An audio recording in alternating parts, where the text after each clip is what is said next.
Hello friends, welcome to संसार classes. दोस्तों, आज हम गोपाल कृष्ण गोखले जो कि महात्मा गांधी के राजनीतिक गुरु कहलाते हैं। जी हाँ दोस्तों, उन्हीं से जुड़े जितने भी क्वेश्चन बन सकते हैं सारे क्वेश्चन हम इस वीडियो में गोपाल कृष्ण गोखले के से रिलेटेड पढ़ेंगे। तो चलिए फ्रेंड्स, बिना किसी देरी के स्टार्ट करते हैं। तो फ्रेंड्स, स्टार्ट तो करेंगे ही, इसमें कोई दो राय नहीं है। पर स्टार्ट करने से पहले आपसे एक छोटी सी रिक्वेस्ट है कि यदि आप हमारे चैनल पर नए हैं तो प्लीज़ चैनल को सब्सक्राइब कर लीजिए, आपसे रिक्वेस्ट है। और फ्रेंड्स, इसके का पहले का वीडियो यदि आप नहीं देखें तो इस वीडियो के डिस्क्रिप्शन में प्लेलिस्ट का लिंक मिल जाएगा, आप वहाँ से सारे वीडियो को देख सकते हैं। तो चलिए फ्रेंड्स, अब बिना किसी देरी के स्टार्ट करते हैं। पहला क्वेश्चन है, गोपाल कृष्ण गोखले का जन्म कब हुआ है? तो देखिए फ्रेंड्स, गोपाल कृष्ण गोखले का जन्म हुआ है 1966 में। जी हाँ दोस्तों, महात्मा गांधी का जन्म हुआ है, इसमें फ्रेंड्स 1866 लिखा हुआ है, तो इनका जन्म हुआ है 1866 में और महात्मा गांधी का जन्म हुआ है 1869 में। तो ये याद रखिएगा। तो फ्रेंड्स, इसका राइट आंसर सी ऑप्शन हो जाएगा। नेक्स्ट है, गोपाल कृष्ण गोखले के गुरु का क्या नाम था? तो देखिए फ्रेंड्स, जो गोपाल कृष्ण गोखले थे उनके गुरु का नाम था महादेव गोविंद रानाडे। क्या था? महादेव गोविंद रानाडे। और यदि कहा जाए कि महात्मा गांधी के राजनीतिक गुरु कौन है, तो यही है फ्रेंड्स, गोपाल कृष्ण गोखले। तो गोपाल कृष्ण गोखले के गुरु का नाम पूछा जा रहा है, तो इनके गुरु हैं महादेव गोविंद रानाडे। इसका राइट आंसर हो जाएगा सी ऑप्शन। नेक्स्ट है, गोखले के रूप में रानाडे को जैसा शिष्य मिला था वैसा उपयुक्त शिष्य कभी किसी गुरु को नहीं मिला होगा। निम्न कथन किसका है? तो फ्रेंड्स, ऐसा किसी ने कहा है कि जो रानाडे हैं ये तो गोपाल कृष्ण गोखले के गुरु हैं। तो ऐसा किसी ने कहा है कि जैसा शिष्य रानाडे को मिले हैं और ऐसा शिष्य किसी को नहीं मिले और ऐसे गुरु भी किसी को नहीं मिले। तो ऐसा किसने कहा है? डॉक्टर जकारिया ने ऐसा कहा। तो इसका राइट आंसर हो जाएगा ए ऑप्शन। नेक्स्ट है, गोपाल कृष्ण गोखले कांग्रेस के किस अधिवेशन के अध्यक्ष बने थे? तो देखिए फ्रेंड, जो बनारस अधिवेशन हुआ था, भारतीय राष्ट्रीय कांग्रेस का जो बनारस अधिवेशन हुआ था उसकी अध्यक्षता किए थे गोपाल कृष्ण गोखले। तो इसका राइट आंसर हो जाएगा ए ऑप्शन, बनारस अधिवेशन। बनारस अधिवेशन में उन्होंने क्या किया था? अध्यक्षता किए थे। नेक्स्ट है, 1904 ईस्वी में ब्रिटिश सरकार ने गोखले को कौन सा खिताब दिया? तो देखिए फ्रेंड्स, 1904 ईस्वी में ब्रिटिश सरकार, जो कि अंग्रेज सरकार थी, इंडिया में जो राज चला रही थी, उन्होंने क्या किया? गोपाल कृष्ण गोखले को खिताब दिया। और वो खिताब कौन था? CIE का। अब CIE का मतलब क्या होता है? तो फ्रेंड्स, बने रही इस वीडियो में, आपको बताने वाले हैं कि CIE क्या है। CIE क्या है? तो फ्रेंड्स, ब्रिटिश सरकार ने गोपाल कृष्ण गोखले को CIA का खिताब दिया। तो इसका राइट आंसर हो जाएगा बी ऑप्शन। नेक्स्ट है, गोखले ने इंग्लैंड की यात्रा कितनी बार की है? तो गोपाल कृष्ण गोखले जी ने इंग्लैंड की यात्रा अपने जीवन में सिर्फ 7 बार की है। तो इसका राइट आंसर हो जाएगा 7 बार।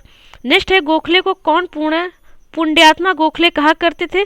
तो देखिए फ्रेंड्स, जो महात्मा गांधी थे, महात्मा गांधी गोपाल कृष्ण गोखले को पुण्यात्मा गोखले कहते थे। तो इसका राइट आंसर हो जाएगा D option, Mahatma Gandhi. Next है, गोपाल कृष्ण गोखले की मृत्यु कब हुई? तो गोपाल कृष्ण गोखले की मृत्यु हुई है 19 फरवरी 1915 को ही हो गई। जी हाँ दोस्तों, 1915 में ही क्या हो गया? गोपाल कृष्ण गोखले की मृत्यु हो गई। नेक्स्ट है, गोखले के देहावसान इंग्लैंड की लॉर्ड सभा में बोलते हुए यह किसने कहा था कि उन्हें कभी किसी भी राष्ट्र का एक ऐसा व्यक्ति नहीं मिला जिसमें उनसे ज़्यादा संसदीय प्रतिभा हो? तो ऐसा लॉर्ड कर्जन ने कहा है। लॉर्ड कर्जन ने क्या कहा है गोपाल कृष्ण गोखले को कि उन्हें कभी किसी भी राष्ट्र का ऐसा व्यक्ति नहीं मिला जिसमें उनसे ज़्यादा संसदीय प्रतिभा हो। तो इसका राइट आंसर हो जाएगा C option, lord Curzon. Next है, गोखले ने भारत सेवक समाज की स्थापना कब की? तो गोपाल कृष्ण गोखले ने भारत सेवक समाज की स्थापना किए थे। और कब किए थे? 15 जून 1905 को। जी हाँ दोस्तों, कब किए थे? 15 जून 1905 को। नेक्स्ट है, गोखले ने कांग्रेस के अध्यक्ष पद को कब सुशोभित किए थे? तो किए थे 1905 में ही। जी हाँ दोस्तों, 1905 में क्या हुआ था? बनारस अधिवेशन हुआ था, कांग्रेस का बनारस अधिवेशन हुआ था। उन्होंने बनारस अधिवेशन में क्या किए थे? उसकी अध्यक्षता किए थे। तो कब हुआ था? 1905 में। नेक्स्ट है, भारतीय राजनीति में गोखले के सबसे प्रमुख शिष्य कौन थे? तो सबसे प्रमुख शिष्य जो थे वो भारतीय राजनीति में कौन थे? महात्मा गांधी थे, जो कि आपको पहले ही बता दिया कि गोपाल कृष्ण गोखले कहे जाते हैं महात्मा गांधी के गुरु। और कौन से गुरु? राजनीतिक गुरु। तो इनके राजनीतिक शिष्य कौन होंगे? महात्मा गांधी ही तो होंगे। तो शिष्य गुरु थे राजनीति के मामले में, तो इसका राइट आंसर हो जाएगा B option Mahatma Gandhi. Next है गोपाल कृष्ण गोखले के राजनीतिक विचारों का प्रमुख स्वर है। तो देखिए फ्रेंड्स, गोपाल कृष्ण गोखले राजनीतिक विचारों से उनका सिर्फ एक ही स्वर था, उदारवाद। जी हाँ दोस्तों, कौन सा शब्द था? उदारवाद। तो इसका राइट आंसर हो जाएगा डी ऑप्शन। नेक्स्ट है सर्वेंट ऑफ इंडिया सोसाइटी की स्थापना के माध्यम से गोखले ने प्रतिष्ठित किया। तो सर्वेंट ऑफ इंडिया सोसाइटी, इसकी स्थापना गोपाल कृष्ण गोखले ने किया है। और गोपाल कृष्ण गोखले ने इसकी स्थापना किसके माध्यम से की है? ऐसा क्वेश्चन में कह रहा है कि स्थापना के माध्यम से गोखले ने प्रतिष्ठित किया। तो फ्रेंड्स, क्या प्रतिष्ठित किए? वो सर्वेंट ऑफ इंडिया सोसाइटी की स्थापना करके क्या बताए हैं? तो उन्होंने बताया कि राजनीति के आध्यात्मिकरण को गोपाल कृष्ण गोखले ने बताया है इसकी स्थापना करके। किसकी स्थापना करके? सर्वेंट ऑफ इंडिया सोसाइटी की स्थापना करके। तो इसका राइट आंसर हो जाएगा डी ऑप्शन।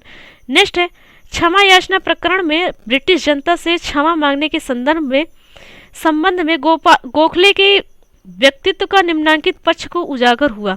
तो देखिए फ्रेंड्स, क्षमा याचना प्रकरण में ब्रिटिश जनता से क्षमा मांग रहे थे, क्षमा याचना प्रकरण कर रहे थे। कौन? गोपाल कृष्ण गोखले ने। तो जब गोपाल कृष्ण गोखले क्षमा याचना ब्रिटिश से कर रहे थे तो उनके व्यक्तित्व का निम्नांकित पक्ष को उजागर किया, मतलब कि उनका वो एक व्यक्ति तो है, सबको पता है। तो फ्रेंड्स, उनके वो जो व्यक्ति हैं गोपाल कृष्ण गोखले, उनका कौन सा पक्ष उजागर होता है, मतलब उनके अंदर से क्या चीज़ ऐसी देखने को मिलती है जब वो क्षमा याचना ब्रिटिश से मांगते हैं। तो फ्रेंड्स, 4 ऑप्शन दिया गया, इस 4 ऑप्शन में से हमें बताना है। तो फ्रेंड्स, इसका पहला ऑप्शन जो लिखा हुआ है, ब्रिटिश लोगों की श्रेष्ठता में विश्वास। जी नहीं दोस्तों, कैसे ब्रिटिश लोगों में विश्वास करेंगे, क्योंकि वो तो विश्वासघाती थे। बी है ब्रिटिश शासन के प्रति गहरी आस्था। जी नहीं, ये भी गलत है, गहरी आस्था क्यों रखेंगे दुश्मनों के साथ। सी ऑप्शन है सार्वजनिक जीवन में नैतिक आग्रह में सदस्यता। ये भी गलत है फ्रेंड्स। क्या ये गलत है? सार्वजनिक जीवन में नैतिक आग्रह में सदस्यता, ये सही है बात। सार्वजनिक जीवन में नैतिक आग्रह में सदस्यता, क्या इनके अंदर की ये भावना दिखी सबको जब वो ब्रिटिश से क्षमा मांग रहे थे। तो कौन? गोपाल कृष्ण गोखले। तो इसका सही आंसर यही है फ्रेंड्स, सार्वजनिक जीवन में नैतिक आग्रह में सदस्यता, ये राइट है। और नेक्स्ट ऑप्शन क्या कह रहा था? सार्वजनिक गतिविधियों में व्यवहारिक व कार्य साधक दृष्टिकोण। नहीं फ्रेंड्स, उस समय सिर्फ और सिर्फ भारत के लोगों को, जो भारत के नेता थे उस समय, उनका सिर्फ यही टेंशन था और यही करते थे। क्या करते थे? अंग्रेजों को भारत से भगाना। तो फ्रेंड्स, व्यवहार करना या दोस्ती करना ऐसा कुछ भी नहीं था। सिर्फ सा ऑप्शन इसमें सही है।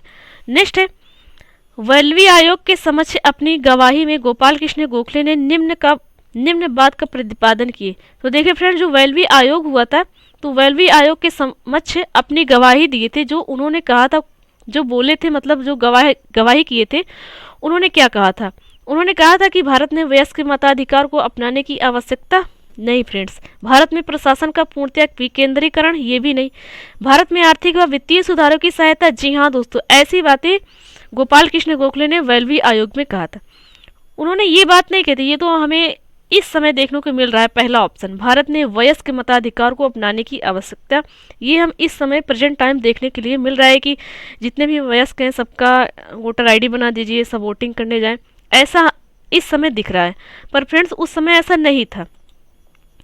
तो गोपाल कृष्ण गोखले ने वेल्वी आयोग में क्या कहा? भारत में आर्थिक व वित्तीय सुधार की आवश्यकता। तो इसका राइट आंसर हो जाएगा सी ऑप्शन। और ऐसा क्यों कहें? तो जाहिर सी बात है, इंडिया के लोग ऐसे ही कहेंगे, क्योंकि उस समय तो ब्रिटिश का राज था इंडिया में। वो क्या करते थे? जितना भी होता था, जितना भी धन था, जितना भी सोना था, वो क्या करते थे? सब उठा ले जाते थे अपने यहाँ। तो ऐसा तो इंडिया वाले कहेंगे ही ना कि इन्हें भगाना है, और भगाने के बाद फिर भारत में आर्थिक और वित्तीय सुधार करना है। तो इसका राइट आंसर सी ऑप्शन है। नेक्स्ट है उदारवादियों के शिरोमणि नेता के रूप में किसे जाना जाता है? तो उदारवादियों के शिरोमणि नेता कौन होंगे फ्रेंड्स? गोपाल कृष्ण गोखले ही तो होंगे। इसलिए कि अभी याद करिए, आपको अभी कुछ देर पहले इसी वीडियो में हमने आपको बताया है कि गोपाल कृष्ण गोखले का शब्द सिर्फ एक ही शब्द था, उदारवाद। तो उदारवादी के शिरोमणि के नेता कौन होंगे? गोपाल कृष्ण गोखले ही होंगे। तो इसका राइट आंसर हो जाएगा D option. D is the right answer. अब देखिए फ्रेंड्स, नोट करके लिखा हुआ है, कुछ चलिए पढ़ते हैं। वित्त मामले की अद्वितीय समझ और उस पर अधिकार पूर्वक बहस करने की क्षमता रखने के कारण गोपाल कृष्ण गोखले को भारत का गोल्ड स्टोन भी कहा जाता है। ये बात देखिए, अभी अभी आपको हमने बताया ये वाले क्वेश्चन में। देखिए ये वाले क्वेश्चन में यही कहा गया है ना कि वेलवी आयोग में गोपाल कृष्ण गोखले क्या बोले थे, भारत में आर्थिक व वित्तीय सुधार। जब वो भारत में आर्थिक और वित्तीय सुधार की बात सोच रहे थे या कर रहे थे वैसा, तब भारत के लोग ने उन्हें क्या कहा, गोल्ड स्टोन कहा। जी हाँ दोस्तों, गोल्ड स्टोन की उपाधि दिए है। भारत का गोल्ड स्टोन किसे कहा जाता है, गोपाल कृष्ण गोखले को कहा जाता है। तो ये बात याद रखना है। नेक्स्ट है, भारत के गर्म दलीय गोखले की आलोचना करते हुए उन्हें क्या कहते थे। तो देखिए फ्रेंड्स, उन्हें एक दुर्बल हृदय उदारवादी कहते थे। तो भारत में दो दल था, एक गर्म दल और एक नरम दल। तो फ्रेंड्स यदि आपको पता है तो प्लीज हमें कमेंट बॉक्स में कमेंट करके बताइए कि गर्म दल में कौन कौन नेता थे और नरम दल में कौन कौन से नेता थे। तो जैसा कि फ्रेंड्स भारत के गर्म दलीय, मतलब कि इससे पता चल गया ना कि गोपाल कृष्ण गोखले गर्म दल के थे, पर आपको दोनों बताना है। तो गर्म दल के कौन थे, गोपाल कृष्ण गोखले थे। इसकी आलोचना करते हुए उन्हें क्या कहते थे, उन्हें कहते थे एक दुर्बल हृदय उदारवादी, मतलब वो जल्दी गर्म हो जाते थे। तो फ्रेंड्स आप डिटेल में पढ़ेंगे तो हमने जैसा ऐसा शब्द बोल दिया कि वो जल्दी गर्म हो जाते थे, ऐसा शब्द आपको मिलेगा यदि आप बुक में पढ़ते हैं तब। तो फ्रेंड्स एक नरम दल था और एक गर्म दल था। नरम दल और गर्म दल का मतलब है जो पहले ही गुस्सा हो जाए, जल्दी ही गुस्सा हो जाए तो वो गर्म दल। ऐसे एग्जाम्पल देके आपको समझा रहे हैं। और जो नरम दल है वो समझे, पहले गुस्सा ना हो। तो नरम दल में महात्मा गांधी भी आते हैं। तो फ्रेंड्स आप मैं बताइए कमेंट बॉक्स में कमेंट करके, और आपको ही बताना है। नेक्स्ट है, ब्रिटिश सरकार तथा प्रतिक्रियावादी तत्व उनकी आलोचना करते हुए उन्हें क्या कहते थे। तो देखिए फ्रेंड्स, ब्रिटिश सरकार जो है उनकी प्रतिक्रियावादी तत्व की आलोचना करते हुए उन्हें कहते थे कि एक छिपा राजद्रोही है ये। क्या कहते थे, एक छिपा राजद्रोही। क्यों कहते थे ब्रिटिश सरकार गोपाल कृष्ण गोखले को एक छिपा राजद्रोही क्यों कहते थे, क्योंकि उन्हें वो तो साफ साफ बोलते थे कि भारत की इस समय आर्थिक स्थिति में सुधार करना है, वित्तीय स्थिति में सुधार करना है। और यही दो बात तो थी, ब्रिटिश सरकार जो यहाँ से ले जा रही थी इंडिया से, यही दो चीज़ तो करते थे, वो सारा धन उठा ले जाते थे सरकार का। और वही बात गोपाल कृष्ण गोखले खुलकर बोलते थे कि इंडिया में ऐसा करना है और इन लोग जो ऐसा कर रहे हैं, इंडिया को लूट ले जा रहे हैं, इन्हें भगाना है और इंडिया की स्थिति सही करनी है। तो फ्रेंड्स सरकार क्या करेगी, ब्रिटिश सरकार क्या कहेगी, इन्हें राजद्रोही ही तो कहेगी। वो अपने लिए राजद्रोही कहेंगे, इंडिया वालों के लिए तो है नहीं। ये उनको भगा रहे हैं तो वो तो बिल्कुल कहेंगे कि ये राजद्रोही है, क्योंकि वो राज चलाना चाहते थे इंडिया पर और इनके आगे चल नहीं पा रहा था। तो फ्रेंड्स क्या कहते थे, एक छिपा राजद्रोही। तो इसका राइट आंसर बी ऑप्शन है। ये कांग्रेस के प्रसिद्ध नरमपंथी नेता थे। देखिए फ्रेंड्स यहाँ पर नोट करके ये लिखा गया है कि ये कांग्रेस के प्रसिद्ध नरमपंथी नेता थे। तो आपको हम बोल दिए हैं कि आप में कमेंट बॉक्स में कमेंट करके बताइए कितने नेता नरम दल में आते हैं और कितने नेता गरम दल में आते हैं। और नोट में तो यहाँ लिखा है कि ये कांग्रेस के प्रसिद्ध नरमपंथी नेता थे। तो फ्रेंड्स आपको जो भी क्वेश्चन दिया गया उसे आप जरूर कमेंट बॉक्स में कमेंट करें। तो ये थे कुछ क्वेश्चन गोपाल कृष्ण गोखले से रिलेटेड। तो चलिए फ्रेंड्स मिलते हैं नेक्स्ट वीडियो में, तब तक के लिए